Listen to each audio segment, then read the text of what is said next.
Mic check. One, two, three.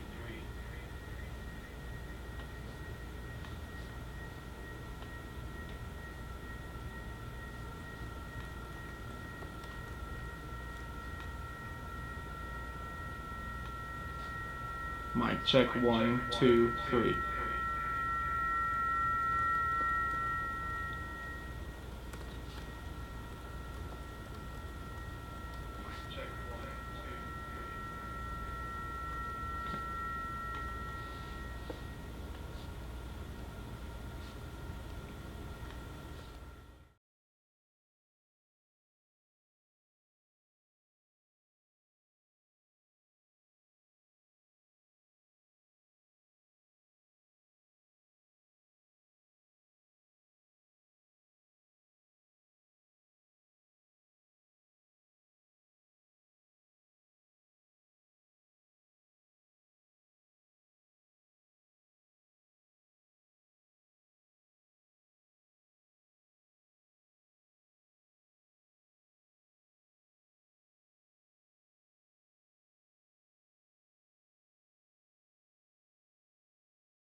Yeah, just excited about the big win we had at home. Another home victory, another Big Sky win.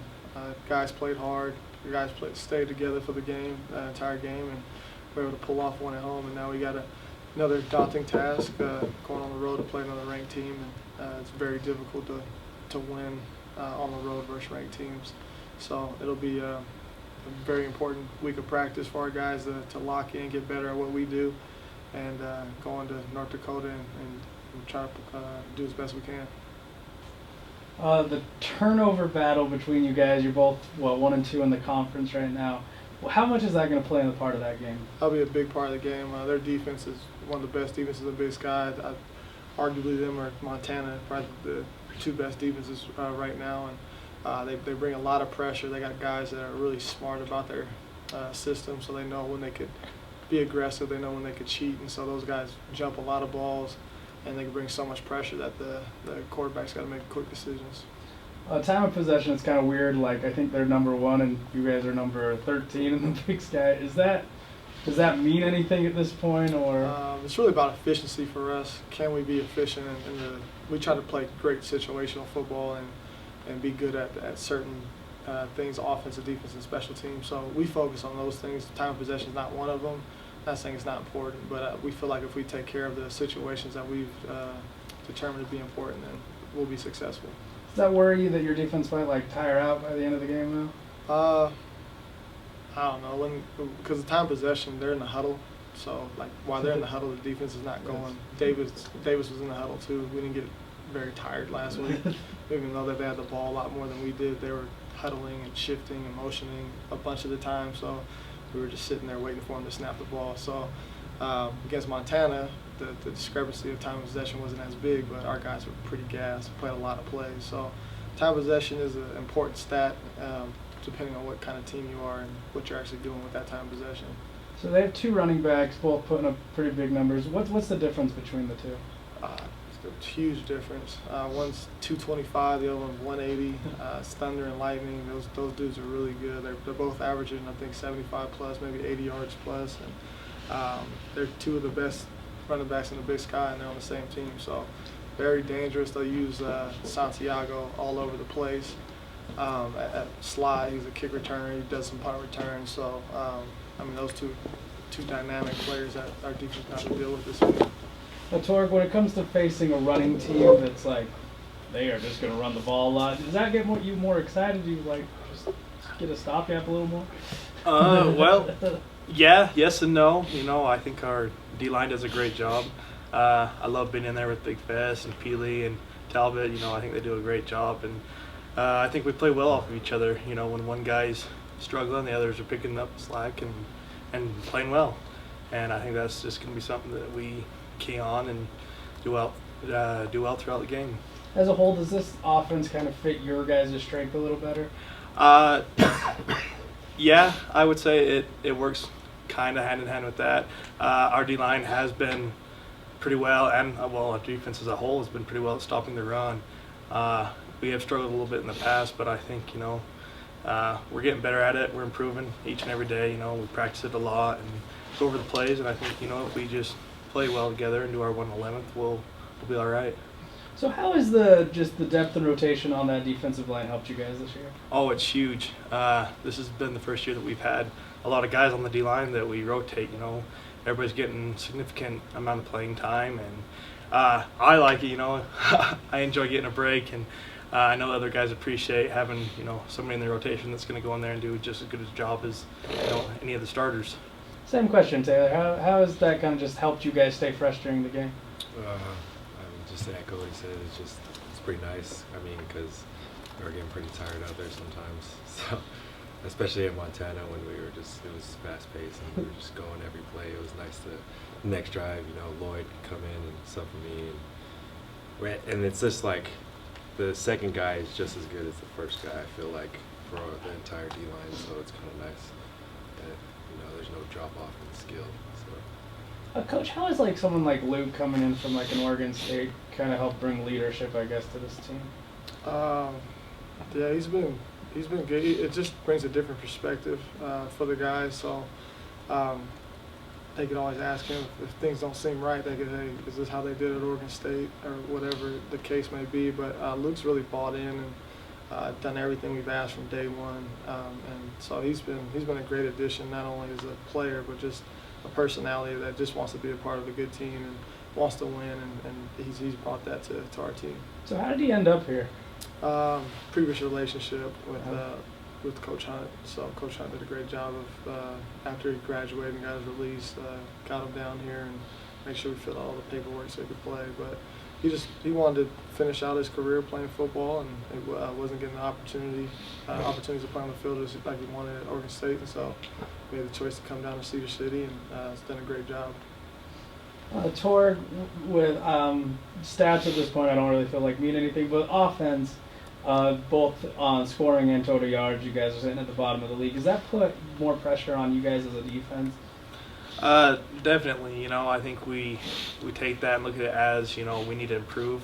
Definitely in both areas. Last game, you know, we put together a game defensively wise that we played pretty decent, but there's always stuff that we can improve on. You know, scheme wise, the coaches come up with a great scheme for us to do, and sometimes we kind of do our own thing, which is bad for us. But you know, as long as we can lock in and listen to the coaches and buy into what they're saying, you know, we'll be all right. And you know, I just look forward to playing this game, improving every game. Sometimes they do their own thing, Coach? What exactly is that? They're kids. They're 18 to 23-year-old, 24-year-old kids. So it's hard to get them to do what you want every single play of the game. So sometimes you see people where they're not supposed to be at. Any good fortune on injuries this week? Are we getting Ty back? We'll see. He ran yesterday, felt better than last week, but he practiced a little bit last week too. So hopefully we'll see him back, but there's no final words yet on that. And do you know Ethan's status? We should probably know here. It's not good, but we'll find out if he's going to come back this season or be done for the year. Okay. It's kind of up to him. So you didn't have any additional ones last week, right? Nope, not major. So okay. Yeah. Well, that's good. Let's see what else. Oh, and then just, Coach, could you just go over the defensive line and how big that has been just helping the defense as a whole kind of come together? Yeah, I mean, we knew going into the season that was going to be a strength of our team.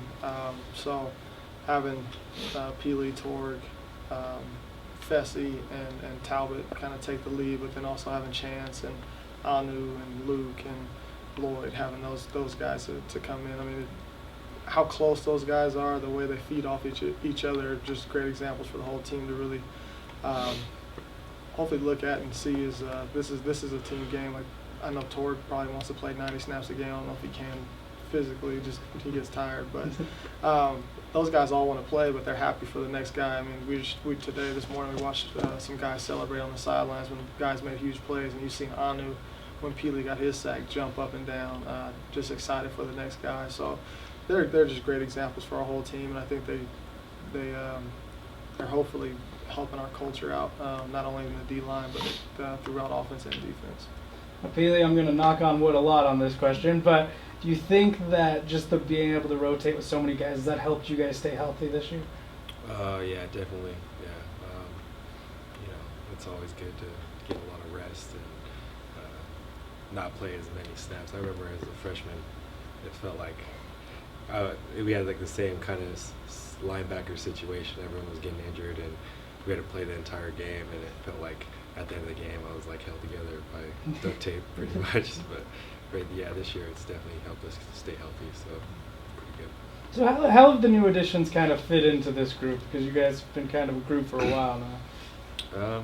Yeah, just kind of like with Luke and Anu, and it just kind of just came in, and it was pretty much seamless. They just went in and they started working hard, and they just fit and bought into the culture that we have around here, and it was good. It didn't seem like they were new. It felt like they've been here forever, so it's pretty good.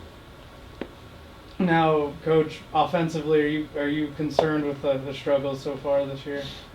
Yeah, I mean, we're not doing as well as we want, but again, we actually, in the things that we want to do good at, we have 6 categories on offense we want to do good. We've got 3 of them, and those are hard to get. So getting a 3, so just because the score or the stats might not show it, doesn't mean we're not executing. We scored 2 out of 3 times in the red zone. That's 67%. That's one of the best in the league. We completed 71% of our passes. That's one of our goals that we try to do, hit a certain passing percentage. We turn the ball over 0 times. And if you do those things, you're going to keep the clock running, you're going to keep the ball moving, and you're going to help the defense out. And so the stats are kind of skewed. I mean, we got teams playing, I mean, you know who they're playing around the league, and we played Utah game 1. So, and we've played Montana, which is one of the best defenses in their conference, and we're going to play North Dakota this week. So, I mean, when you look at the overall stats, I mean, some of those things are, I mean, some people got like 9 turnovers versus 1 game versus somebody that we don't get to play. So, I mean, those things are skewed. Look at the schedules. We've had one of the toughest schedules in the country. And, I mean, our offense is not playing as well as they can, but they're not playing as bad as I think it's being portrayed. So we're going to get it rolling. We got enough firepower on that side of the ball, and I have definitely full confidence we'll get this thing rolling. But again, I don't think the stats are really indicative of how well they're playing right now. They've won 4 in a row. The other 2 losses were by a combined 5 points. What on either side of the ball scares you the most? This is one of the best defenses that we've faced. This is going to be a big-time challenge for our offense. Luckily, I feel good about what we got on that side of the ball. And we talked about this morning, to beat a ranked team on the road, people don't do it very often. And that's at any level. We talked about the University of Utah being, I think they're 3-6, and BYU 1-6 in the last 6 years. The only 2 teams that I found, I didn't research everybody, but it was Alabama and North Dakota State. We looked at Tom Brady's record versus winning teams on the road. It was 20-23. So it's hard to go on the road and beat a good team. So that's what's scary about North Dakota. They're a great team. Does the indoor environment complicate things? No, it's cold in North Dakota, so I'm glad we're indoors. And I think that helps. I mean, the crowd might be a little bit louder, but we've dealt with large crowds now. So. Yeah. During the research, have you found like a common thread of the wins at all? No, those are the teams that you talk about. You talk about Alabama, you talk about North Dakota State. I think USC was 3-8 in that same time period. So I mean, we're 2-10. So it's just hard to do. If you want to be a great team and want to be remembered, you got to win these against ranked opponents on the road, and it's not an easy thing to do. And Torg, when you hear those stats, does that like get you fired up, or is it like, Oh, absolutely. I mean, you use it as motivation just to want to be that much better and go into a place. I mean, there's nothing like going to another place's hometown, seeing all the crowd and seeing everybody, just kind of bag on you and say, well, these guys aren't that good. Well, we're coming in there and we're ready to play and we're going to give it our best shot. Now, do you like the indoor, the dome? Honestly, it makes no difference to me. I just like to play either or. It's all good. Robert, any favorite road heckling? Favorite heckling by any fan on the road that you might have heard on the way into any of the games, at least this season or even the season before? Oh, there was a couple fans at Montana that were, yelling a few things, but nothing in particular. You go into different places, you expect all that, and it's. Can't be spoken too loudly with the camera staring at you, right? Yeah, not too loudly. When was the last time you guys went to North Dakota? 2000. So we beat them here in 2014. We didn't play them last year. I think it was might be 2012. Yeah, so is there a lot of guys that have even experienced that yet? No, I believe we lost that game. I guess I should look at that up, but you got your computer out? Yeah. Digging now. I think we lost in 2012 would be my guess. So it's a longer trip than normal. Like does that have any effect on the guys? Yeah, every little thing matters. So we're gonna try to get them to run a little bit, run that off. We get in there a little bit later than usual, so get in there at 4. I think we walk through at 6. So we're gonna try to give them a couple sprints, try to get their legs woken up, get them done with meetings an hour earlier than we usually do, get to sleep an hour earlier than we usually do, and try to get back on a schedule from Mountain Time. And that was confirmed. 2012 was the year that you We were there. lost. Yeah. 33-29. Peely, when it comes, it's an earlier game than you guys have been normally accustomed to with all these late starts. Is that is that different for your body clock or anything like that?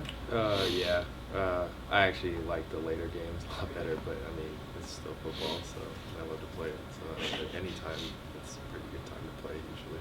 So do you have to do anything differently, like the night before, the morning of, to kind of get ready? Yeah, usually have to go to sleep earlier on earlier games. We wake up earlier on earlier games. There's no like nap in the day, no space to like think about the game all day. So you kind of just go right into it right when you wake up. It feels like you're already preparing for the game. How much do you prefer, Coach? Do you like the night games or the afternoon ones?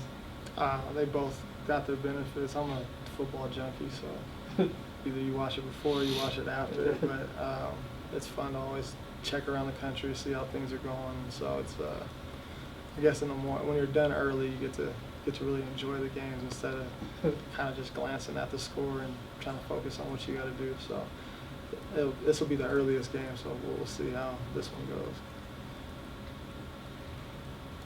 Anything else? Awesome. Thanks, guys. Thanks, guys.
Sorry. How are things in general? I mean, you are still looking to find some mojo, I'm guessing. What's the thinking in the mood right now as this week comes into place? I'll give you my answer. She can give you the player's answer. Sure. Your answer first. Thursday night was an interesting thing. We lose the first two, and then we come back and we hit 300 in both games 3 and 4, which is really, really good. Mm-hmm. And we're up 14-11 and still figured out how to not finish it. 14-11 and we lose 19-17. So they're still playing with their hearts. I'm not sure we're playing with our heads, but we're playing with our hearts. And most teams at this stage, with what's going on, would fold.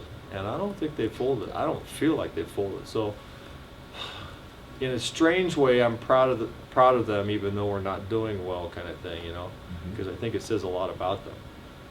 This one right here, she only goes like about 150% all the time, so it's really kind of fun to watch. It's fun to watch kids just keep trying and trying and trying. Is it meshing the heart and the head together all at the same time? Is that the ideal combination for you? Of course it is, but we're just in a situation where it's a near impossibility. There's 3 freshmen on the floor trying to do stuff that we thought 3 juniors would be doing. Our starting setter opted to go sit on a bench in Hawaii instead of play for us. And starting outside, who would be a junior, has got a bad knee and is trying desperately to play, but really can't. But she's giving us everything she has. And our other junior can't play for the year. And so none of that are things we had control over, or this would be an unbelievably different team and season. But that's what happened to us. What's the chemistry like, Jeanette? I think that we get along really well. I don't think that that's really the problem. I think that the problem is just coming together and, like he said, finishing games. I think that when times get a little rough, or else we get like the other team gets a run on us, I think that's when we kind of drop our energy a little bit, and I think that that's not a thing. That's the thing we need to fix. And yesterday we had a team meeting, and that was one goal that we decided to work on was better team communication the whole game, because I think that there's times when we are very loud and very energetic, and I think that that's when we're doing our best. And so I know that for us, we want to try to be loud the entire time and be talking to each other, whether it's just calling each other's shots, where to hit, or telling each other good job or something they can fix, just constantly talking to each other. Does everybody become a traffic cop on the floor in that sense? Yeah, I think so. I think that just everyone needs to come together a little bit more. I don't think that it's because we don't necessarily like get along or anything like that. I think that it's just kind of like you said, everyone's kind of new to this whole thing, and so I think just getting them more equipped to college volleyball. You have 3 freshmen on the floor, and freshmen are not going to take over. Freshmen never take over the personality contest. They always defer to upperclassmen. So there's half your team that's probably not going to be that. That can make things a little volatile at times. And yet, the interesting thing is the number of matches we have been in. I think that's our 5th or 6th game 5 kind of thing, and those are just, for lack of a better term, total crapshoots. Who's ever hot for 10 minutes wins game 5. And yet we've won one of them kind of thing. Yeah. And we've had a whole bunch of 2-point games not go our way. You know, they're so close. If they could ever break over and know what it feels like, they could probably glom onto that feeling and keep going, but we just haven't been able to. Shannon, with volleyball winding down for you, does it bring out a more emotional side of the game for you while you're playing?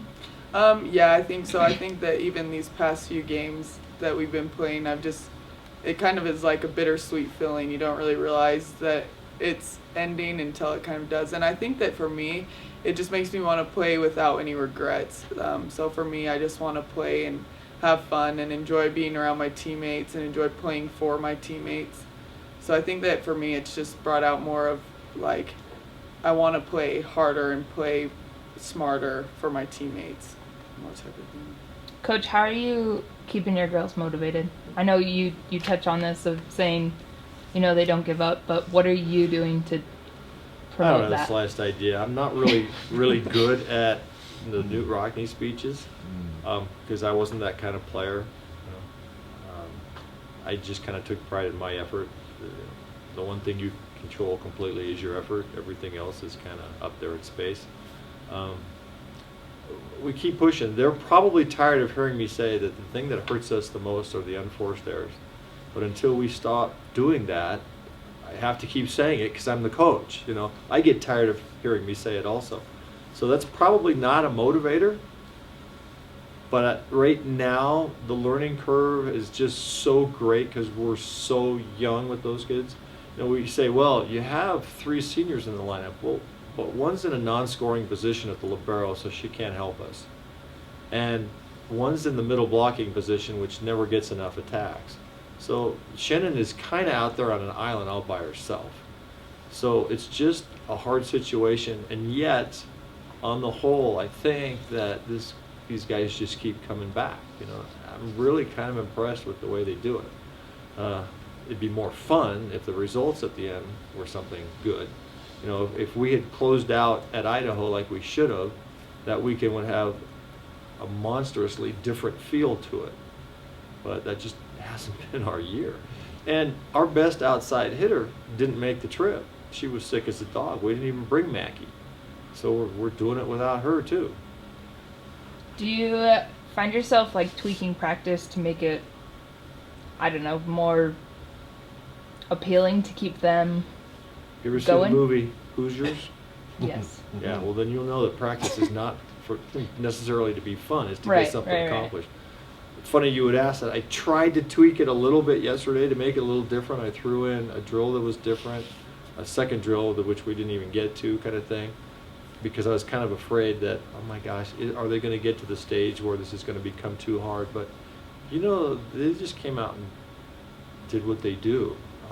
They're just good people, so it's not really an issue. Shannon, have you leaned on your mom at all? A little bit. I mean, I think that my mom is just more there now to be a mom, whereas in high school she was kind of a coach, but now she's a mom. So it's been a little bit different, but I think that, yeah, for the most part, she just really tries to help me just keep motivated. Is she motivating you? She's motivating you as a mom now more. Yeah. Mm-hmm. I think so. Your next game, Sac State here. Talk about that a little bit. Sac State was really good last year. They were the second best team in the conference, and they're doing well now. Hasn't been about the other team all year long. To be perfectly honest, I thought we were every bit as good as Idaho and Eastern Washington. It's been about us. It's been about the fact that this is the first recruiting class. It's very few people understand this. The second year into a program is the hard year. It's always the ugly year. Last year we had 4 seniors, and these guys were still there. And one of those seniors was the first team all-conference outside, and they can solve problems. We don't have any of that this year because now we're counting too much on young people. When I got hired, I told Ken Beezer, it takes 3 recruiting classes to change a program. So this is one. So this is the 5th time I've tried to turn a program, and I'm 4 for 4 so far. So we're going to turn this. It's just going to take more than 5 minutes. You know? Anything else? Thanks, Time guys. for track. Yay.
Way back in the day, which was a little disturbing, but I digress.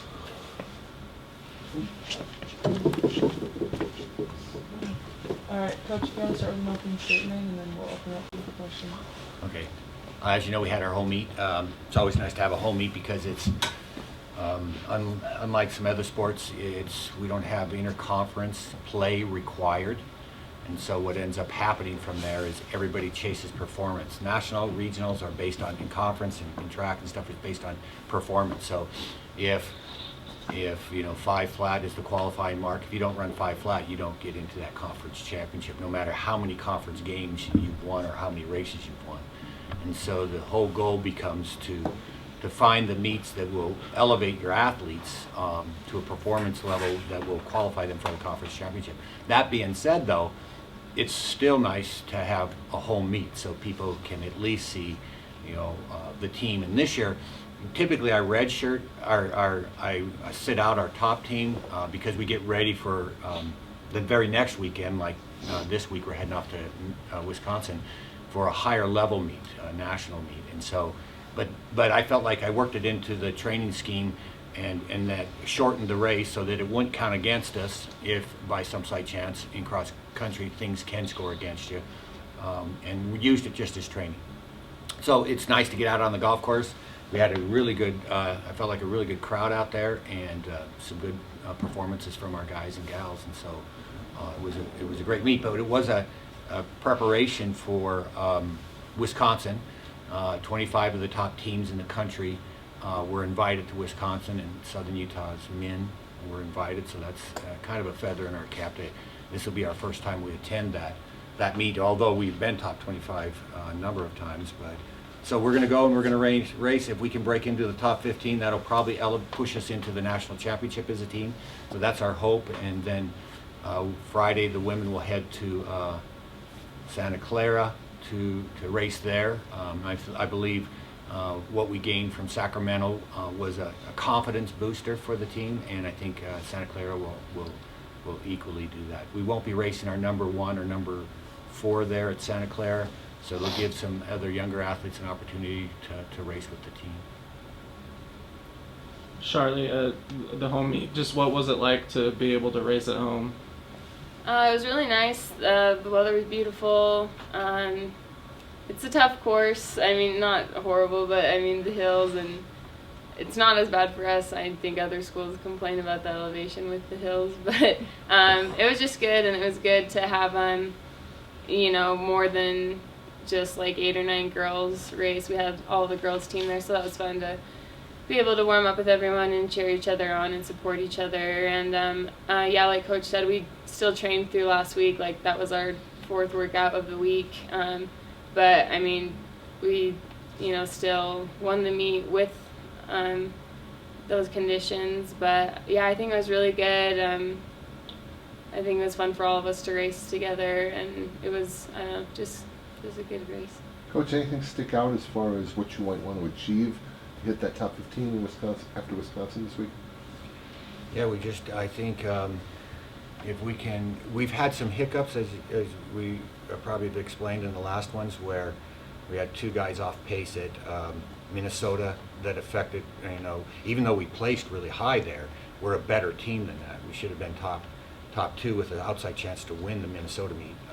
And then Notre Dame, our young freshman, who is typically one of our top either 2nd or 3rd runner, was tripped in the race. So when he crossed the pad, and everybody has a chip in their number, so they can see where everybody's at in their split time.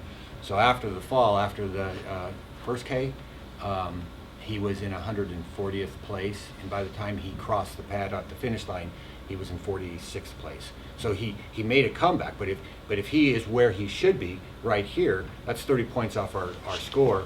We are 3rd at the meet, possibly 2nd at the meet, and we have just upset people that will win, most likely be one of the top 2 teams in their region. So if we can have a clean race, then and everybody where they should be in our gap time, meaning 1 through 5, is no larger than 45 seconds, then I think that'll push us there and hopefully make us where, put us in the country where I think we are, and that's a top 10 team in the country. So it'll be interesting. It's all the big boys. I mean, the Iowas, the Wisconsins. We'll be running against all the top teams, and these guys will be ready. Casey, any random thoughts about being there and the experience and what you're looking for?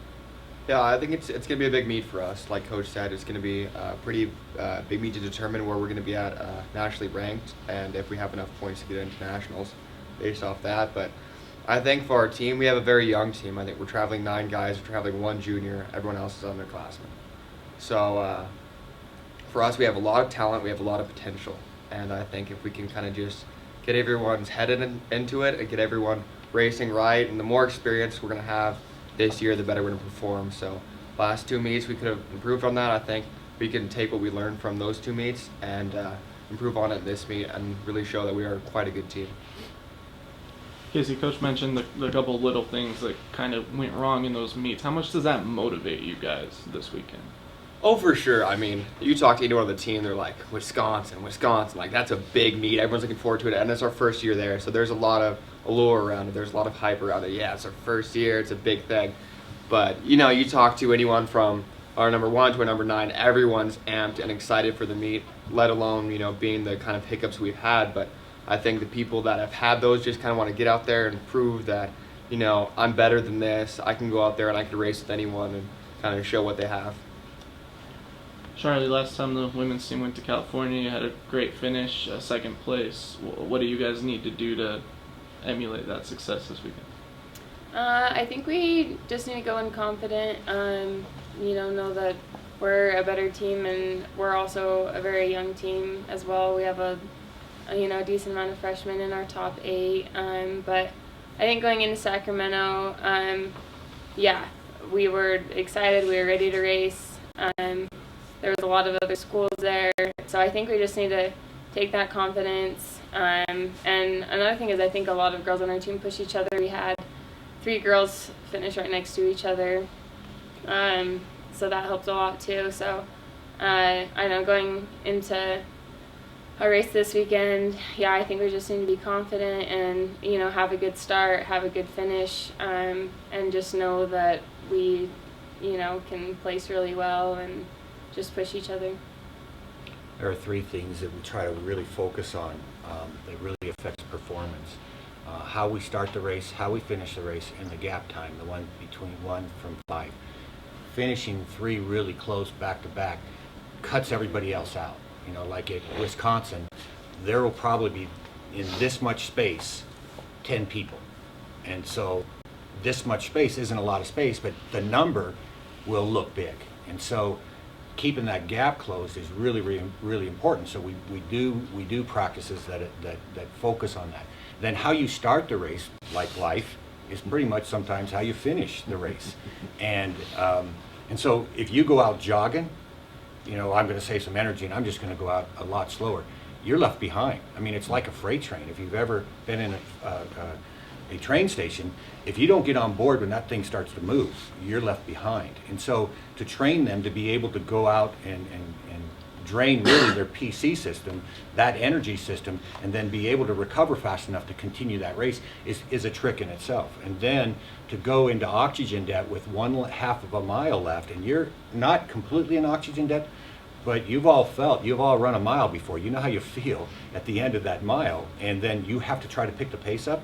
That's a learned behavior. So we practice that you can run in oxygen debt, even though you might taste a little blood in the back of your throat and you might see a white light. Don't go to the light. You still have life in you. And you can train that behavior to be able to run through that kind of stuff and catch people, because one person can determine whether you win a conference championship, whether you go to nationals, or whether you're an all-conference athlete. So that's what we try to focus on. Never mind the white light. Will weather play into this race at all? Have you seen the weather forecast? Do you care? Yeah. Will weather play nice. into it? It'll be nice. So, Logan, we're a little concerned about, but I think Wisconsin, it's supposed to be nice. California, I think that's heaven in many ways. So it's just there over the weekend. I relate. So. You mentioned big meets, how there's a lot of pushing and shoving around the corners. Are you doing anything to train your athletes for Wisconsin in that regard? I try to get them to and it depends on the box you're given. I mean, at Wisconsin, there's going to be 25 of the fastest teams in the country lined up in 25 boxes. If you get that middle box and the first break is to the left or the right, you better be in position. If it's to the right, I try to get my guys to be at the top of the pack where they can see everybody here and they don't get squeezed in. If they get squeezed, if they're in that middle, if they're in the tight curve right there, they've got to get out a lot faster so that they break away from the crowd, or they're going to be like what happened to Aiden. He's going to get knocked over and trampled, and by the time he gets up, the train is already gone and he's left with trying to catch it. And but if we can ride the top, of the curve, then that's what we try to do. So you've got to really, you can't give. You can't be polite. If someone bumps you, you can't say, "Oh, I'm sorry." I mean, you got to be ready to control your ground and get out, because that after you get through the first 100, 200 meters, then it's pretty secure and you can move like you need to. But a lot of times, like these big races, where you start is really where you finish, because they don't slow down. I mean, they're going through. The guys are going through. They went through, I think, at nationals at 4:35 in the first mile. They still had 5 miles left, and it didn't slow down. And then the women are going to go out at anyway. Conference, I believe, is going to go out around 5:20 per mile, and so it doesn't leave you a lot of room to go out at a comfortable 7 minutes and then pick the pace up. It just doesn't work that way. Do you know what box you guys have for Wisconsin? We don't know till we get there, so I'm sure it won't be the most wonderful box. Is this the last official meet before Logan, or? No, we have conference after this, so okay. We'll go every other week after this, because these are the meets that actually do count. Wisconsin counts for the guys in terms of points. For the women, it's just gaining more confidence and running as a team and working on those 3 things I've said. Will NAU be there? Yeah. At Wisconsin? Oh yes, yeah, they'll finally race, and so and they should be. I mean, shoot, I mean, any other conference, and you guys are sportsmen, you can look it up. We would win 90% of the conferences. 90% of the conference, the WAC. I mean, the list goes on. But we have the national #1 team in the country in our conference. That's who we have to beat to win that conference championship. So what is my plan? Hey, we're going to scare the hell out of them. We're going to try. They're not going to. If they rest somebody, they better watch out. Because if they're thinking they're going to rest for Logan to go on to the nationals, we're going to run. We're going to come after. We're not going to go out comfortably. We're going to push that pace, and we're going to make them run. And they're going to have to earn that conference championship. Outside of something happening, like Casey getting married and heading off to Hawaii and turning in his uniform, I mean, we're going to run. And so it'll be fun. We don't have to win. I find championships in where we are ranked, wherever in the conference, whatever we achieve, if we maintain and achieve that, whether it's a conference #1 spot or not, doesn't matter to me. It's a championship, and we're going after it. And so if we're picked to be 9th in the conference, we're going to be better than 9th this year. We're going to be in the top 3. And so what if we don't win it? It's cause for celebration, because that's how you build a program. You build on the small successes. Then later on, the big successes start to emerge. And so, but if you don't if you don't appreciate each year and each moment and each meet, then you don't really move the program, or your confidence like you should. Coach, just one final thing. The guys got their championship rings last night. Could you just kind of talk about what that experience was like? Oh, to see the administration, life is about supporting everybody, no matter what they do, no matter what the arena is, no matter what the sport is, no matter what the job is. And to have people that recognize that and say, hey, I mean, we know it was almost a year ago, but we're not forgetting. We're going to make sure these guys know that we appreciate what they have done. Because really, I mean, so to me, it's a credit to the type of administration we have right now. And in the end, basically what I get from it, and all of us understand this, in the end, it's not the job we had that matters. It's what we did with the job we had, and how we devoted ourselves, to really acknowledge the people around us that give us these opportunities. I mean, this university, to the teachers I had, to the coaches they've had, to the athletes I've been allowed to coach. It's just good to see an administration that really understands that and appreciate that. So it was cool, but he can tell you more. He got the ring. Yeah, for sure. I mean, it was really great to be honored, and that's something like ever since I started running and I was a little kid, you see the guys at Oregon, all these big schools that have all these rings and stuff. It's like, oh, it'd be so cool to have that one day. And it's like, wow, I've actually, I've made it, I mean, in a sense, we've accomplished something, and it was really cool to be appreciated. Kind of see the team come together, and definitely have the administration backing us up. It was really neat. And that ring, I put that ring on, and it looks like this. So the only time I'm going to wear it is at practice. So I can utilize it as a motivator. Anything else? Awesome. Thanks, guys. Okay.